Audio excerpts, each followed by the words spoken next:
What's good? Welcome back to the channel. This is S.O.G. And in this video, we're going to talk about my top 5 favorite EDC concealable handguns. In at number 5 is going to be the Canik Mate MC9. This had the potential to be in at number 1 in my personal opinion, and the only reason it's in at number 5 is because I had reliability issues with this to begin with. Now, I'm not the only one that had some reliability issues with this. Canik MC9, the original at least, has been known to have some issues with failure to feed or failure to return to battery. Now, the fix is extremely simple, and Canik will fix it for you for free. However, this does come in at number 5 just for that reason. Now, aside from that, this has a full 3-slot Picatinny rail. It's got front and rear slide serrations. It's got metal sights, not night sights. Very easy, manageable manual controls. The best trigger out of all of these 5 that we'll be talking about. Some great texturing. And it's got a great size for concealability, which comes with either a flush fitting 12-round mag. This is also the same 12-round mag with a pinky extension, and you can also get this with 15-round magazines. Now, it doesn't just end there, though. You can fit literally any Canik mag into this, so you can go all the way up to, I believe it's like a 22-round mag. So an awesome, awesome shooting gun, very easy to conceal. And like I said, this had the potential to be the best in my personal opinion. It shoots the best for me. I'm the most accurate with this. It does have an RMSC footprint. You can direct mount hollow suns or anything with an RMSC footprint without any adapter plates needed. You get a holster when you purchase this and a ton of other things, and this is only going for $400, and currently you can find these on sale. I've seen some go for even as low as $280 brand spanking new. So awesome little EDC gun, and that's why it's in at my number 5. In at number 4 is going to be the Hellcat Pro series. In specific, the one I have in front of me is the comp version. Now, this one right here is, again, an amazing shooting gun.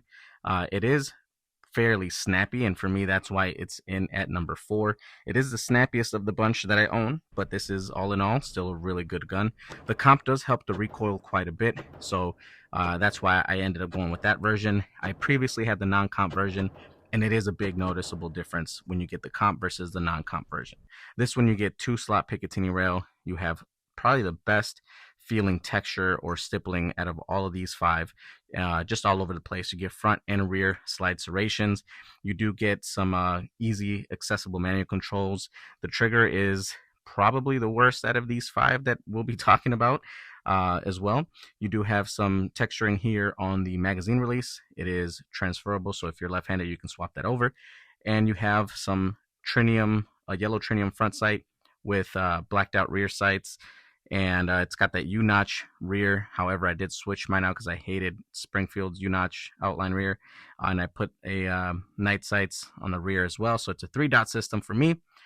So awesome little carry gun. This thing is standard at 15 rounds, but you can also put 17 rounds from factory in this. So again, a really nice gun to conceal with excellent capacity. And again, it's a great gun. And for me, this is in at number 4, just because it's an awesome gun, great features, great texturing and all that sort of thing. But to me, what gives it away from being any higher on my list is the trigger and simply the recoil management on this thing. But all in all, great gun. In at number 3 is going to be a surprise to a lot of you. This is the Glock 26, and this has been a lot of people's go-to for many years now. It's a very well proven and reliable handgun, and this thing is just at a perfect size in terms of the height and the length. However, it is a little bit of a chunky one. This is the chunkiest of the bunch that we have of these 5. But all in all, a great gun. It does lack in texture. It lacks in having a light rail up front. But with the Gen 5, you do get front and rear slide serrations.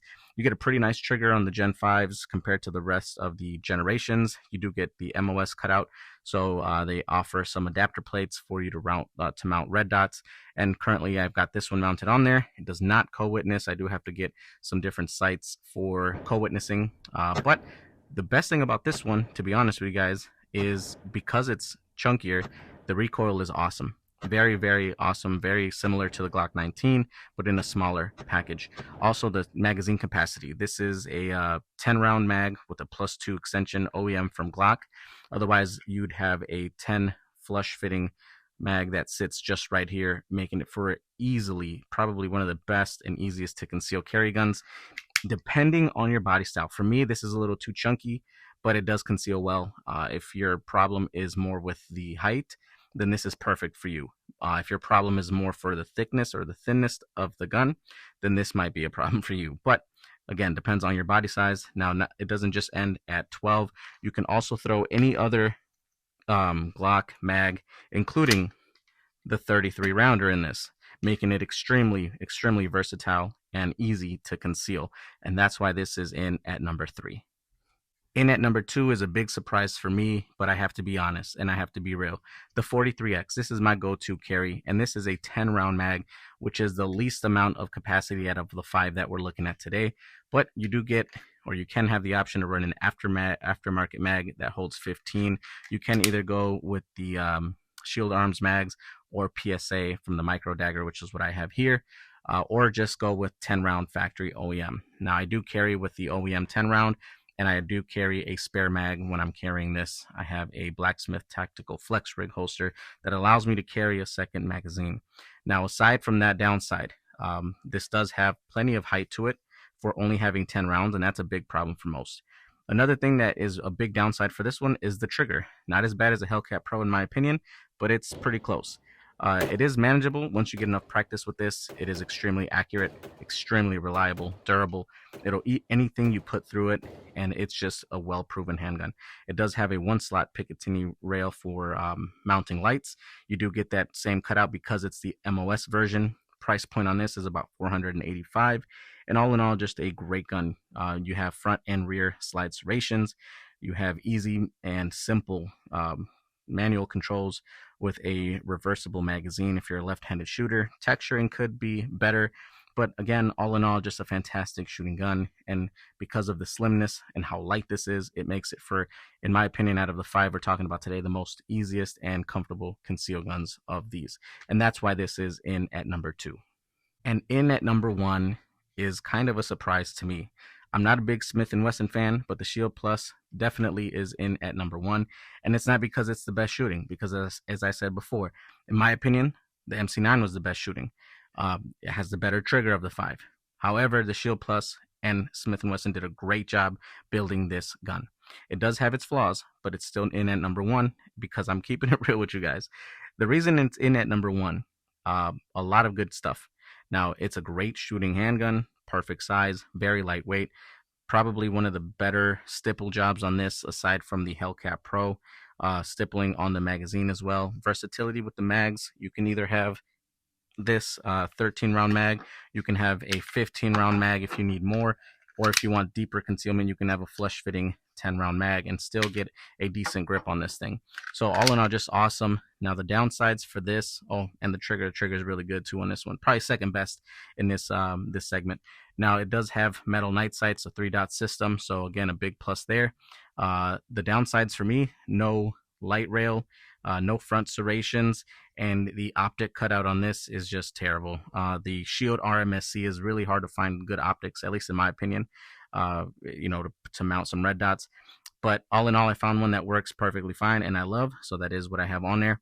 And this does not have any manual controls if you're a left-handed shooter, but you can swap over the magazine release. So again, all in all, extremely light, extremely easy to conceal, versatility with magazines. Now the reason this beat the 43X, in my personal opinion, is even though this is my choice out of all these 5 that I'm reviewing, if we compare it to the Shield Plus, the Shield Plus has a better stipple job. It's got a better trigger, and to me that makes for a better shooter. Now this is extremely reliable as well, and this is going on sale for about $450 if you want the optics ready version with no thumb safety. Smith also offers thumb safety, Glock does not. I never get the thumb safety, but if that's your cup of tea, they do have that. And they also offer non-optics ready Shield Plus, as does the Glock 43 non-MOS version. But all in all, in my personal opinion, these are my top 5 concealed carry weapons. And I'm not sure what you guys think of this, but let me know in the comments. Hit that like button if you enjoyed this video, and drop a comment, man. This is interesting. Let me know what you would replace on this list or what you would include on this list, and let me know what you carry. But until the next video, you guys, God bless you, and I'll see you on the next one.